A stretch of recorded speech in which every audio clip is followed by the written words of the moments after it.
Dr. Hana wiped the sweat from her face as she stood in the deep hole. 3 months of digging had led to this moment. The metal detector had been going crazy for weeks, but what they found was not metal at all. It was something else, something that made her hands shake when she touched it. "Dae-ho, come look at this," she called to her friend who was checking his machines nearby. Dae-ho was the smartest person she knew when it came to physics. If anyone could understand what they had found, it would be him, the thing they had dug. Up was huge. It stood 20 feet tall and was perfectly round, like a giant ring made of blue crystal. Strange symbols covered every inch of its surface. The symbols seemed to move when she looked at them, but when she turned her head and looked back, they were still again. Dae-ho climbed down into the hole and touched the crystal ring. His eyes went wide. "This is not from Earth," he said quietly. "The energy readings are off the charts. This thing is older than anything we have ever found." Isol joined them in the hole. She was their language expert, and she had been studying the symbols for days. "These symbols are not like any writing system I know," she said. "But there is a pattern. I think they might be some kind of instructions." Wonho watched from above. He was in charge of keeping everyone safe, and this strange object made him nervous. His soldiers had set up a camp around the dig site, but he knew that if this thing was dangerous, there was little they could do to stop it. "We need to call this in," Wonho said. "The government needs to know about this." Hana nodded, but she could not stop staring at the crystal ring. Something about it called to her. It felt important in a way she could not explain. "Just give us one more day," she said. "Let us try to understand what it is first." That night, Hana could not sleep. She kept thinking about the ring and the symbols. Around midnight, she got up and walked back to the dig site. The ring looked different in the moonlight. The blue crystal seemed to glow softly, and the symbols were definitely moving now. She climbed down into the hole and placed both hands on the crystal. It was warm to the touch, even though the night air was cold. As soon as she touched it, images flashed in her mind. She saw stars and planets and creatures she had never imagined. She saw great ships flying through space and cities that floated in the air. Then she saw something that made her gasp. She saw Earth, but it was not the Earth she knew. It was covered in different cities, with different people, and above it all was the crystal ring, but much larger, floating in space like a doorway between worlds. The images stopped as quickly as they had started. Hana pulled her hands away from the crystal and stepped back. Her heart was beating fast, and her mind was racing. What had she just seen? Were those memories stored in the crystal? Or were they visions of what could be? The next morning, she told the others what had happened. Dae-ho believed her immediately. His machines had detected strange energy spikes during the night, right around the time Hana said she had touched the ring. "I think this is some kind of gateway," Dae-ho said. "A door that can take you to other places. Maybe other planets." Isol had made progress with the symbols, too. "I think I understand some of them now," she said. "This symbol here means journey, or travel. And this one means worthy or deserving. I think the ring only works for people who pass some kind of test." Wonho was not happy about any of this. "We need to stop playing with this thing and call in the experts," he said. "This is too dangerous for us to handle alone." But before anyone could argue, something happened. The ring began to hum. It was a low sound that seemed to come from deep inside the crystal. Then the symbols started to glow one by one in a pattern that spiraled around the ring. "Everyone get back!" Wonho shouted, but it was too late. A beam of light shot up from the ring into the sky. It was so bright that people could see it from miles away. The light reached up into space, beyond what anyone could see. Then, just as suddenly as it had started, the light went out. But something had changed. The ring was no longer just glowing softly. Now, It was alive with energy. The space inside the ring shimmered like water, but they could see through it too, somewhere else. Somewhere that was definitely not Earth. Through the ring, they could see a star-filled sky that was different from their own. Strange colors swirled in the darkness, and in the distance, they could make out the shape of something huge, something artificial. "It worked," Daeho whispered. "The ring is open. It is a doorway to somewhere else." Hana stared through the gateway, in wonder and fear. She knew that everything had just changed, not just for them, but for all of humanity. They had found proof that they were not alone in the universe. But more than that, they had found a way to travel to the stars. The question now was whether humanity was ready for what they might find on the other side, and whether they were worthy enough to make the journey. Within hours, the government arrived with trucks full of scientists and soldiers. The news of the discovery spread quickly, and soon the whole world was watching. Everyone wanted to know what lay beyond the crystal ring. But the ring had its own ideas about who could use it. Every time someone other than Hana tried to touch it, nothing happened. The gateway remained open, but it would not respond to anyone else. It seemed that the ring had chosen her. The question was, would she be brave enough to step through it and discover what waited on the other side? 6 months later, Captain Minho stood on the bridge of the ship Teguk and looked at the crystal ring through the main window. The ship was humanity's best effort at space travel, built quickly but carefully for this one mission. Everyone knew they might never come back. "All systems ready, Captain," said Yuna from the pilot seat. She was the best pilot Earth had, and even she looked nervous. Flying through space was one thing. Flying through a doorway to another part of the galaxy was something completely different. Jiwon checked her medical equipment one more time. As the ship's doctor, she would be responsible for keeping everyone alive in whatever they found on the other side. She had studied every alien disease she could imagine, but she knew that imagination had limits. "Engine room reports ready," said Kang-ho over the radio. He was down below, making sure the ship's power systems could handle whatever happened when they went through the gateway. His engines were the most advanced Earth had ever built, but he still worried they would not be enough. Nari sat at her communication station, trying to pick up any signals from the other side of the gateway.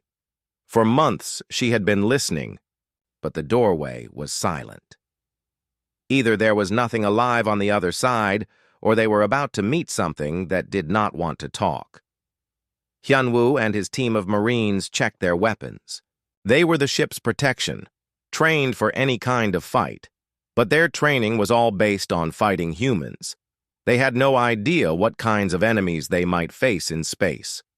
So he worked with the ship's computer, making sure all systems would keep running no matter what happened. She was young, but she understood technology better than anyone else on the ship. If something went wrong with their systems, she would be their only hope. "The gateway is stable," Daeho reported from his science station. He had joined the mission to study the ring and whatever technology they might find on the other side. "Energy levels are perfect for transit." Hana stood next to Captain Minho, watching the shimmering doorway that had changed her life. She was the only person who could activate the ring, so she had to come along. But more than that, she wanted to see what was waiting for them. She wanted to know who had built the gateway and why. "Everyone ready?" Minho asked. He looked around, at his crew. These 7 people were the best humanity had to offer. If anyone could survive in alien space, it would be them. "Ready, sir," they all replied. "Take us through, Yuna." The pilot pushed the controls forward, and the Teguk began moving toward the gateway. As they got closer, the ring seemed to grow larger and larger. The space inside it rippled like water, showing glimpses of the star field on the other side. "Entering the gateway now," Yuna announced. The ship passed through the ring and everything changed. The moment they crossed over, pain hit every person. on the ship like a lightning bolt. Not physical pain, but something deeper. Something that reached into their cells and bones and rewrote them from the inside out. Minho fell to his knees, gasping. Around him, his crew cried out as their bodies changed in ways they could not understand. "What is happening to us?" Jiwan managed to say, but her voice sounded different. Stronger somehow. The pain lasted only seconds, but it felt like hours. When it stopped, they were through the gateway and floating in alien space, but they were no longer the same people who had entered. "Report!" Minho ordered, getting back to his feet. He felt different. His vision was sharper, his mind clearer. Something had changed inside him, but he did not have time to worry about it now. "All systems working," so he called out. Her fingers flew over the computer controls faster than they ever had before. It was like the machine was talking to her directly. "I am picking up massive energy signatures," Nari said. Her voice was excited and frightened at the same time. "Something big is coming toward us." Through the main window they could see it. A space station the size of a small moon, covered in spikes and weapons. It looked like it was designed to scare anyone who saw it. Ships were flying out from the station, heading straight for the Taeguk. "They do not look friendly," Hyunwoo said, checking his weapons. But even as he spoke, he noticed that his hands were steadier than they had ever. "Bean, his reflexes felt faster, his muscles stronger." "Incoming transmission," Nari announced. "I think they are trying to talk to us." The main screen lit up with the image of something that made everyone step back. It looked like a giant insect, but it walked on two legs and wore metal armor. Its eyes were black and cold, and when it spoke, its voice was full of hate. Unknown. "Vessel, you have entered hegemony space without permission. Prepare to be boarded and processed. Resistance will result in immediate destruction." Minho stepped forward. "This is Captain Minho of the Earth ship Taeguk. We come in peace. We are explorers from a distant world." The alien thing laughed, and the sound made everyone's skin crawl. "Another primitive species thinks they can negotiate. How amusing. Your ship and crew now belong to the hegemony. You will be sorted and assigned roles based on your usefulness. The strong will become slaves. The weak will become food." The transmission cut off, and the alien ships moved closer. They were sleek and deadly, designed for capturing rather than destroying. Weapons appeared from hidden panels, all pointed at the Taeguk. "They want to capture us," Yuna said. "Should I try to run?" Minho looked at his crew. They were 7 humans against an entire alien empire. The smart thing to do would be to surrender and hope for mercy. But something inside him, something that had changed when they passed through the gateway, told him to fight. "No," he said. "We do not run, and we do not surrender. Show them what humans can do." What happened next surprised everyone, including the humans themselves.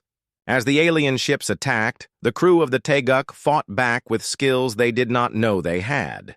Yuna flew the ship like she had been born in space, dodging weapons that should have been impossible to avoid. Kang-ho pushed the engines beyond their limits, but somehow they held together.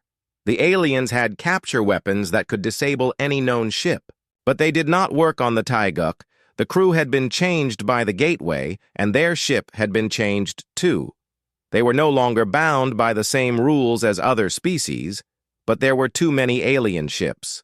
Eventually, they managed to surround the Taeguk and force it to stop. Boarding pods attached to the hull, and armed aliens began cutting their way inside. "Get ready," Hyunwoo told his Marines. "They are coming aboard." The aliens broke through the hull and poured into the ship. They looked like different species all working together. Some were insect-like, others looked like reptiles, and a few seemed to be made of pure energy. But they all had one thing in common. They looked at the humans like they were animals to be collected. The fight inside the ship was brief but fierce. The humans fought harder than the aliens expected. But there were too many enemies. One by one, the crew was captured and knocked unconscious. As Minho fell, the last thing he saw was an alien studying him with curious eyes. "Interesting," the creature said. "These ones are different. The Nexus will want to see them personally." The Teguk was taken to the space station, and its crew was dragged away to cells. They had made it through the gateway, but their real journey was just beginning. They were about to learn what it meant to be human in a galaxy that saw them as nothing more than fresh meat. But the aliens had made one mistake. They thought that capturing humans would be the end of the story. They had no idea that for humans, being captured was just the beginning of the fight. Minho woke up in a cage. The metal bars glowed with energy that hurt to touch, and the floor was covered with a substance that felt like mud, but smelled like death. Around him, in other cages, were creatures he had never seen before. "You are awake," said a voice nearby. Minho turned to see a being that looked almost human, but with blue skin and eyes that were too large. "I am Keylor. I have been here for 10 years. Welcome to Station Maw 7. "Where are my crew?" Minho asked. His voice sounded stronger than it should have after being unconscious. Whatever had happened to them when they passed through the gateway was still working inside him. "Separated," Keylor said sadly. "They always separate new captures. Makes it harder to organize. Not that anyone tries anymore. After a while, you learn that fighting only makes things worse." Minho looked around at the other prisoners. Some looked like they had been here for years. Their eyes were empty, and they moved slowly, like they had forgotten how to hope. But not all of them. In a cage across from him, he could see Yuna. She was testing the strength of her bars, looking for weaknesses. Over the next few days, Minho learned about life in the slave pens. The hegemony collected intelligent species from across the galaxy and sorted them by usefulness. The strong ones became laborers, the smart ones became technicians, the attractive ones became entertainment, and the unlucky ones became food for the hegemony's predator species. But something was wrong with the sorting process when it came to humans. G1 had been put with the sick prisoners, but instead of getting weaker, she was getting stronger. The alien diseases that should have killed her were making her immune system more powerful. Kang Ho was in the technical section, forced to work on alien machines. But instead of just following orders, he was learning how the technology worked. His human brain was finding patterns and connections that the aliens had missed. Nari was in the communications center, monitoring space traffic for the hegemony. But she was also listening to resistance signals that the aliens could not detect. Her human ears were picking up frequencies that other species could not hear. Hyun Woo was in the combat section, being trained to fight in the hegemony's gladiator games. But he was not just learning to fight. He was learning the weaknesses of every species in the arena. So he was working with the station's computer systems, and she was discovering something amazing. The computers were more advanced than anything on Earth, but they thought in ways that were rigid and predictable. Her human creativity was finding ways to make them do things they were not designed to do. And Hana was in the research section, being studied by hegemony scientists who wanted to understand how she could activate the gateway. But while they studied her, she was studying them. She was learning about their technology and their weaknesses. "We have to do something," Yuna whispered to Minho during one of the brief times they were allowed to exercise together. "The others are changing. We all are. But instead of getting weaker, we are getting stronger." Minho had noticed it too. His reflexes were faster than they had ever been. His strength had increased, and his mind felt sharper. The gateway had done something to them, something that was still happening. "I have been talking to the other prisoners," he said quietly. "Most of them have been here so long they cannot remember what freedom feels like. But some still have fight in them. If we could organize them, maybe we could do something." "The guards watch everything," Yuna pointed out. And they have weapons that can stun entire sections of the prison. Then we need to be smarter than they are, Minho replied. And I think we can be. That night, Minho began putting together a plan. It would take weeks to organize, and it would require perfect timing. But humans had one advantage that no other species in the galaxy seemed to have. They refused to give up. The first step was communication. Using a system of taps and scratches that looked like nervous habits, the humans began talking to each other across the prison. Then they reached out to other prisoners, species that still had some hope left. Kang Ho used his position in the technical section to map the station's weak points. Ji-Wan gathered information about the guards' routines from the medical bay. Nari learned about the security systems from the communication center. So he found ways to temporarily disable cameras and alarms. Hyun-woo identified which guards could fight and which ones were just bullies. And Hana studied the technology that kept the prison running. The plan they came up with was insane. No prisoner had ever successfully escaped from Station Ma 7, let alone taken control of it. But humans specialized in doing impossible things. On the chosen night, everything started with Sohee. From her computer terminal, she sent a virus into the station's systems. It was not designed to destroy anything, just to create confusion. Lights flickered, doors opened and closed randomly, and alarms went off in the wrong sections. While the guards were trying to figure out what was happening, Kang Ho overloaded the power grid in his section. The explosion was small, but perfectly placed, knocking out the energy barriers that kept the prisoners in their cages. Hyun-woo led the charge as hundreds of prisoners poured out of their cells. But instead of just running wild, they followed the plan. Teams went to the armory, the control room, and the communication center. Other teams went to free prisoners in different sections. The guards fought back, but they were used to dealing with prisoners who were weak and hopeless. They were not ready for humans who fought with desperate creativity and aliens who had remembered what it felt like to be free. Yuna took control of the station's defense systems and turned them against the hegemony ships that were trying to dock. Ji-Won set up medical stations to treat wounded prisoners and guards alike. Her human sense of mercy confused the aliens, but it also made some of them question everything they had been taught about inferior species. The battle lasted 3 hours. When it was over, the prisoners controlled Station Ma 7. For the first time in 1,000 years, slaves had successfully revolted against the hegemony. But Minho knew this was just the beginning. The hegemony would send fleets to retake the station. They would bring weapons that could crack planets.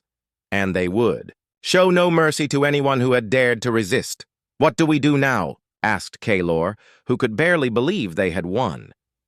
Minho looked out at the stars through the station's main window. Somewhere out there was Earth, and humanity was waiting to learn what had happened to them. But they could not go home.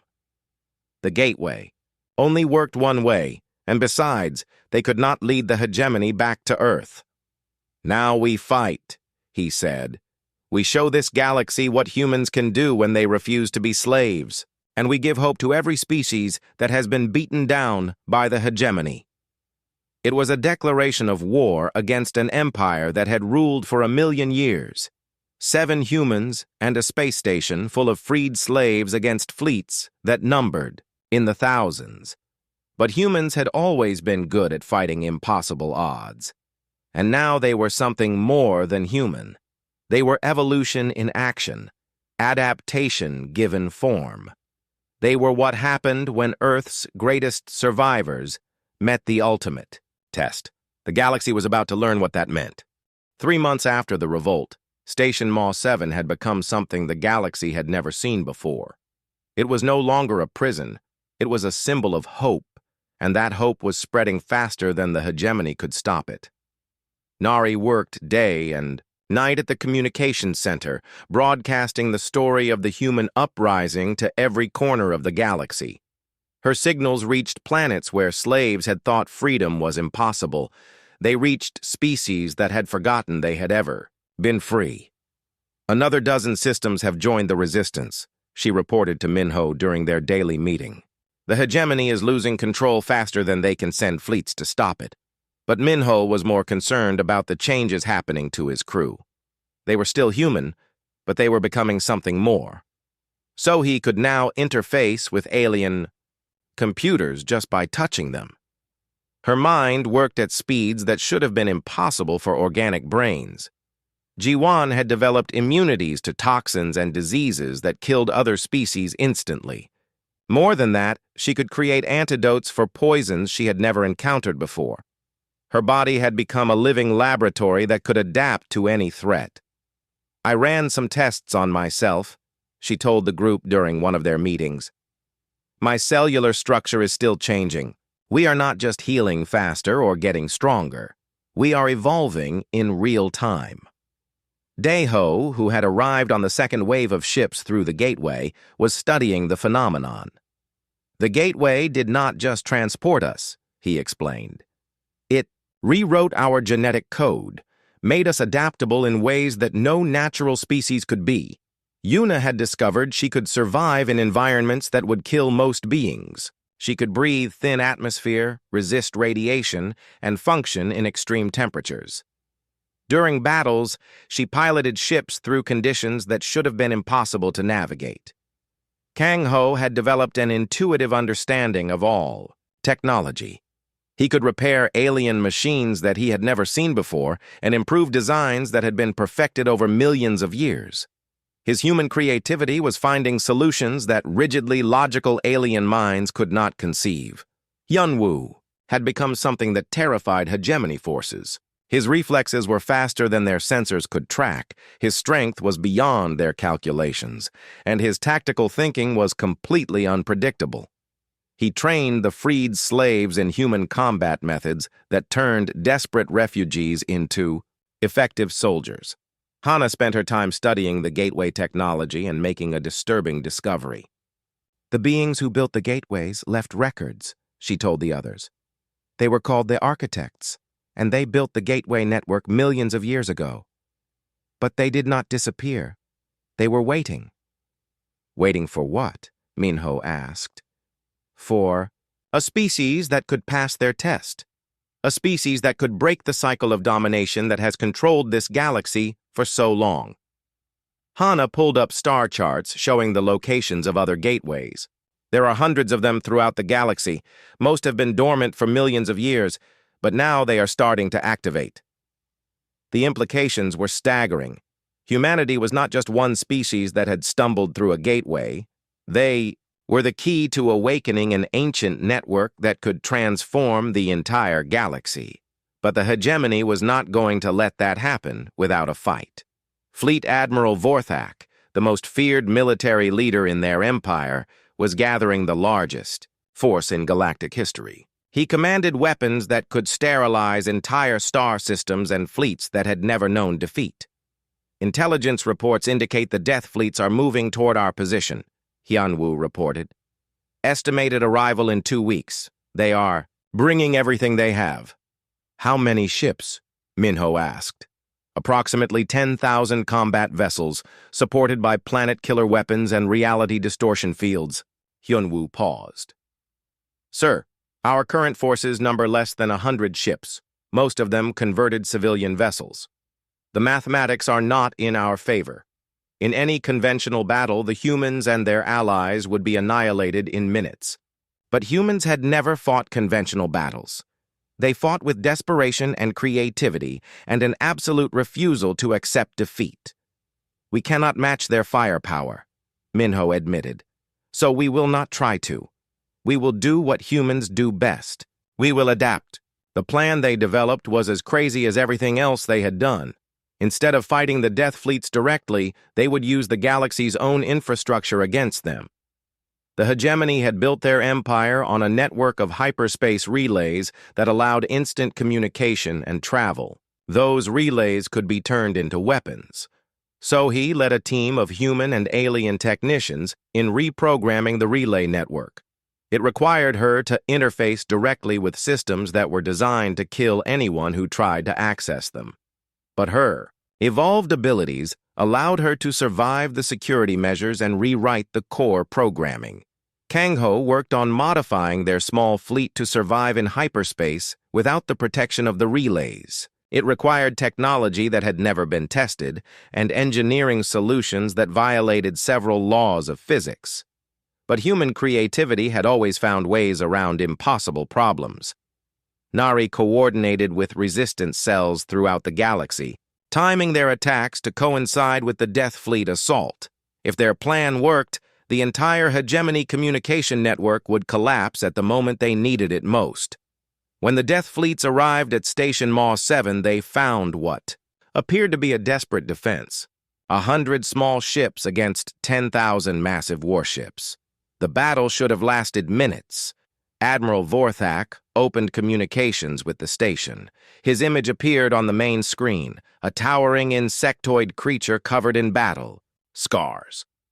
"Humans," he said, his voice full of contempt, "you have caused enough trouble.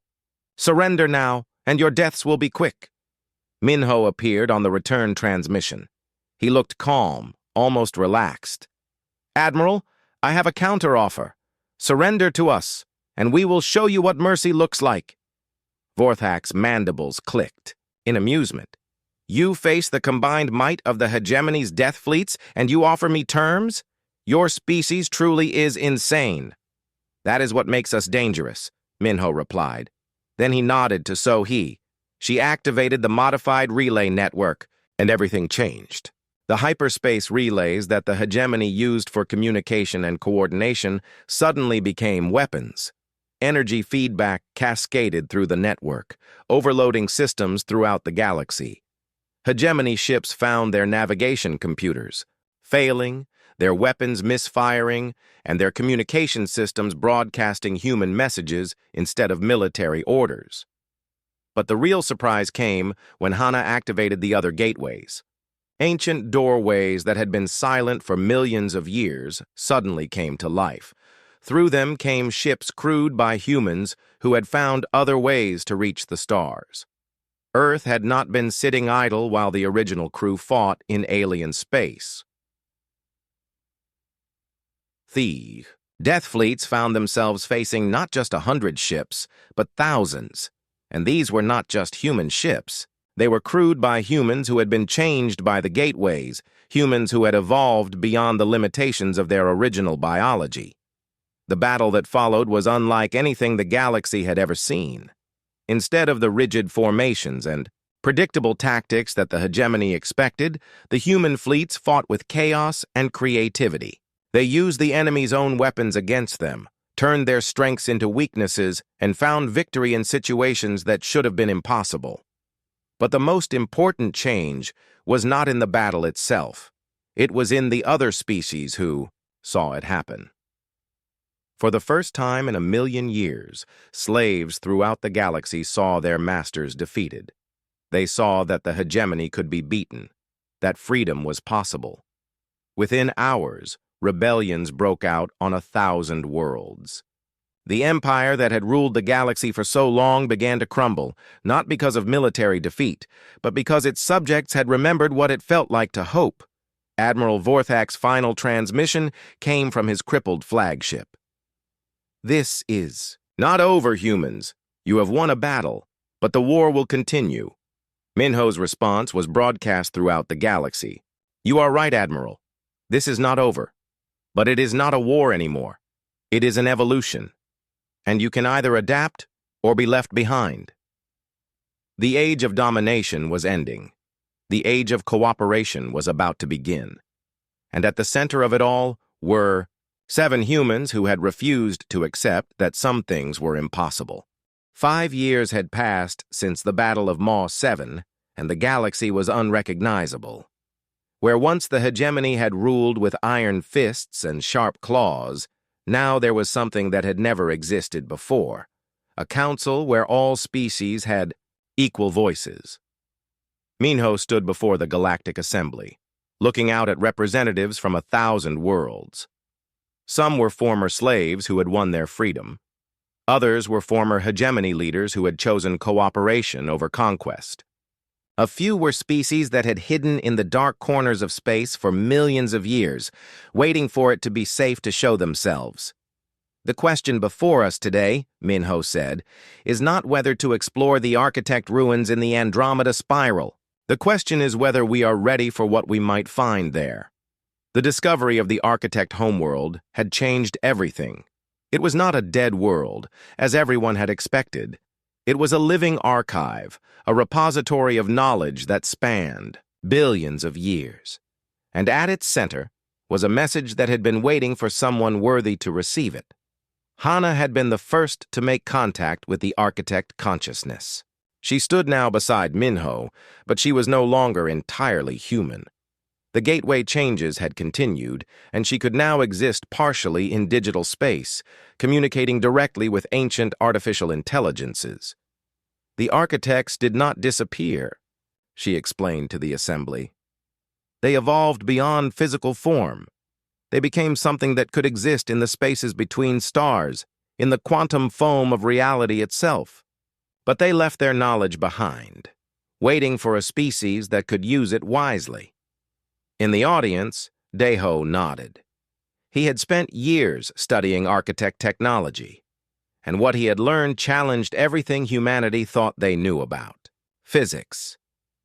The architects had not just mastered space and time, they had learned to rewrite the fundamental laws of reality. Yuna raised her hand from her seat among the Earth representatives. What guarantee do we have that this knowledge will not be misused? We have seen what happens when one species becomes too powerful. It was a fair question. The former hegemony leaders shifted uncomfortably in their seats. They had learned the hard way that power without wisdom led to destruction. But they had also learned that humans offered something unprecedented: forgiveness. Fleet Admiral Vorthak, who now served as a military advisor to the assembly, stood to speak. His voice carried the weight of bitter experience. I fought against the humans for years. I called them primitive, inferior, weak.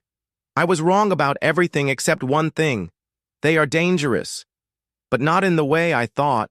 He looked directly at Minho. They are dangerous because they refuse to accept that. Some beings are born to rule while others are born to serve. They are dangerous because they believe in impossible things like mercy and redemption, and they are dangerous because they make those impossible things real. Kangho, who now served as the assembly's chief engineer, had been working with architect technology for months. The knowledge we have gained so far has already revolutionized our understanding of the universe, he reported. We can now travel between galaxies in hours instead of millennia. We can terraform dead worlds in days instead of centuries. We can cure diseases that have plagued species for millions of years. But the real change was not in technology. It was in the people themselves. The gateway transformations had spread to other humans who made the journey from Earth. Each group that came through was changed, evolved, made into something that could survive and thrive in the hostile galaxy they had found. Jiwon, who now ran the Assembly's Medical Research Division, had cataloged dozens of different human variants. Some could survive in the vacuum of space, others could process pure energy for food. A few could exist in multiple dimensions simultaneously. We are not just one species anymore, she explained. We are becoming many species, all connected by our common origin but adapted for different environments and challenges. Humanity is not just surviving in this galaxy, it is flourishing. Nari, who had become the Assembly's chief communications officer, had an even more startling report. We have made contact with other galaxies. The Architect Network extends far beyond the Milky Way. There are other species out there, other civilizations that have passed the Architect tests, and they are all asking the same question. Which is? Minho prompted. They want to know if we are ready to join the greater community, a confederation of galaxies that have moved beyond the cycle of domination and submission. They have been waiting for our galaxy to mature enough to join them. The implications were staggering. Humanity had not just found their place in their own galaxy. They had opened the door to a universe full of possibilities. But not everyone was ready for such rapid change. Some species wanted to return to the old ways, where hierarchy and dominance provided certainty, even if they also provided suffering. Others feared that human adaptability would eventually make all other species obsolete. Hyun Woo, who now commanded the Assembly's peacekeeping forces, addressed these concerns. Change is frightening. We understand that, but we have learned something important in our battles against the hegemony. Strength comes not from dominating others, but from protecting them. Power is not about taking whatever you want. It is about ensuring that everyone has what they need. So he, who had become something like a digital goddess in the Assembly's computer networks, manifested as a hologram to speak. Her consciousness now existed partly in organic brain tissue and partly in quantum processors. The architects left us one final message. They said that every species faces a choice as they develop. They can choose to see the universe as a competition where only the strongest survive, or they can choose to see it as a community where everyone can contribute. And what happens to species that make the wrong choice? Asked a representative from one of the former hegemony worlds. Sohee's expression grew sad. They destroy themselves, or they stagnate and fade away. The architects watched it happen millions of times. Species that could have become part of something greater instead became extinct because they could not let go of their need to dominate. The debate continued for hours, but in the end, the vote was unanimous. The Assembly would accept the architect knowledge and join the greater community. They would take their place among the galaxies as equal partners in an enterprise that spanned the observable universe. But for Minho and his original crew, there was one more journey to make. After all these years, they were finally going home, to Earth. The gateway that brought them to the stars was still active, still waiting in the Korean hills where Hana had first discovered it. But they were not the same people who had left Earth years before. They had aged more slowly than they should have, grown stronger and more capable than humans had ever been. They carried with them technologies and knowledge that would transform their home world. As their ship approached the familiar blue world, Yuna smiled from the pilot's seat. It looks smaller than I remembered. Everything does, Minho replied. When you have seen the galaxy, one planet seems tiny, but it is still home. They landed near the gateway site, where a crowd of thousands had gathered to welcome them back. Scientists, government officials, families of the crew, and ordinary people who wanted to see the heroes who had changed the galaxy. But the biggest surprise was waiting in the crowd. Dr. Hana's younger sister, Mireille, stepped forward to greet them.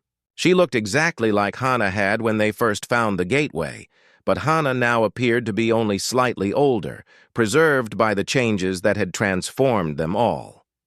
"Welcome home," Mireille said. "We have been busy while you were gone. Earth has built more ships, trained more crews, prepared more people for the journey through the gateways. We are ready to join you among the stars." Minho looked at his crew.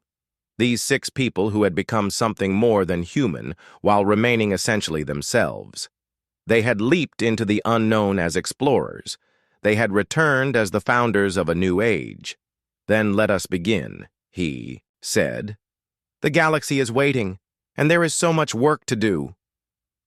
The age of Earth had ended when they stepped through the gateway. The age of humanity among the stars was just beginning. And in the vast network of galaxies that made up the greater community, their story would be told for millions of years to come. They had leaped into the dark unknown. They had never come back the same. And because of that, nothing in the universe would ever be the same again. In the end, that was what it meant to be human. Not to accept limitations, but to transcend them. Not to submit to the universe as it was, but to help make it what it could become. They had carried that spirit to the stars, and the stars had been changed forever. The future stretched out before them, infinite and full of possibilities, and they were ready for whatever came next.